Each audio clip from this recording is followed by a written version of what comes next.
let's do this. So I just saw Venom: The Last Dance, and also if you notice, this is not a Halloween review. It's not. So stay tuned for today's Halloween reviews in a couple hours. But I reviewed the Venom and Venom 2 uh yesterday and another yesterday for Halloween. You can check those out. Um if you can see, the film is not as good as I would expect it to be. I wanted to be like an amazing like conclusion, something unexpected, but it was just kind of okay, but not like as much as the first two, honestly. Um, the granted, the film does have some decent performances. Tom Hardy is still decent as Eddie Brock and Saints Venom. Though sometimes you cannot understand him because of his voice. Especially when he talks about the checker thing and about his creator Noel. Um, and Chiwetel Ejiofor is it who plays like this general who's hunting Eddie Brock.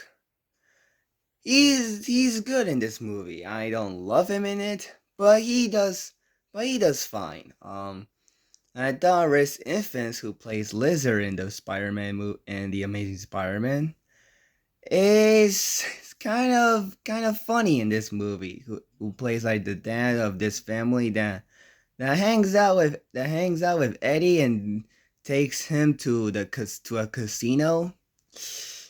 He that has his moments, especially during the climax where he drops an F bomb and blasts a symbiote with a bazooka and says, I'm sorry."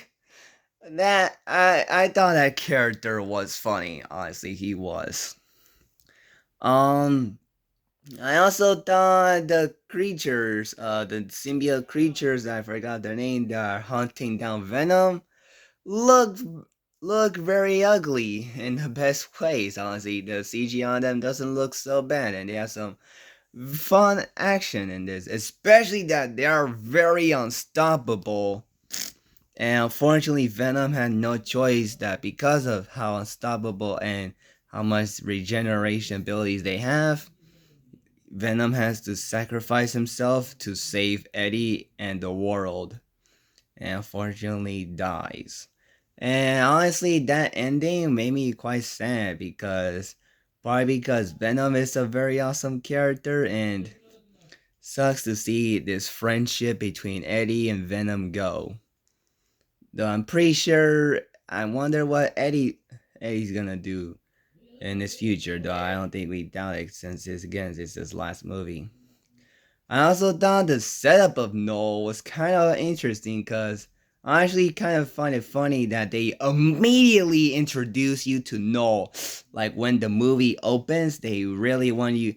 The movie wants to let you know about Noel because after his introduction, he just has a two scenes of him for a few seconds until a post-credit scene that shows him in the full face that sets up a future for him that I don't know if that's gonna. I don't know what you're gonna do with it. Maybe he's gonna be like the Thanos of the Sony universe. We'll see.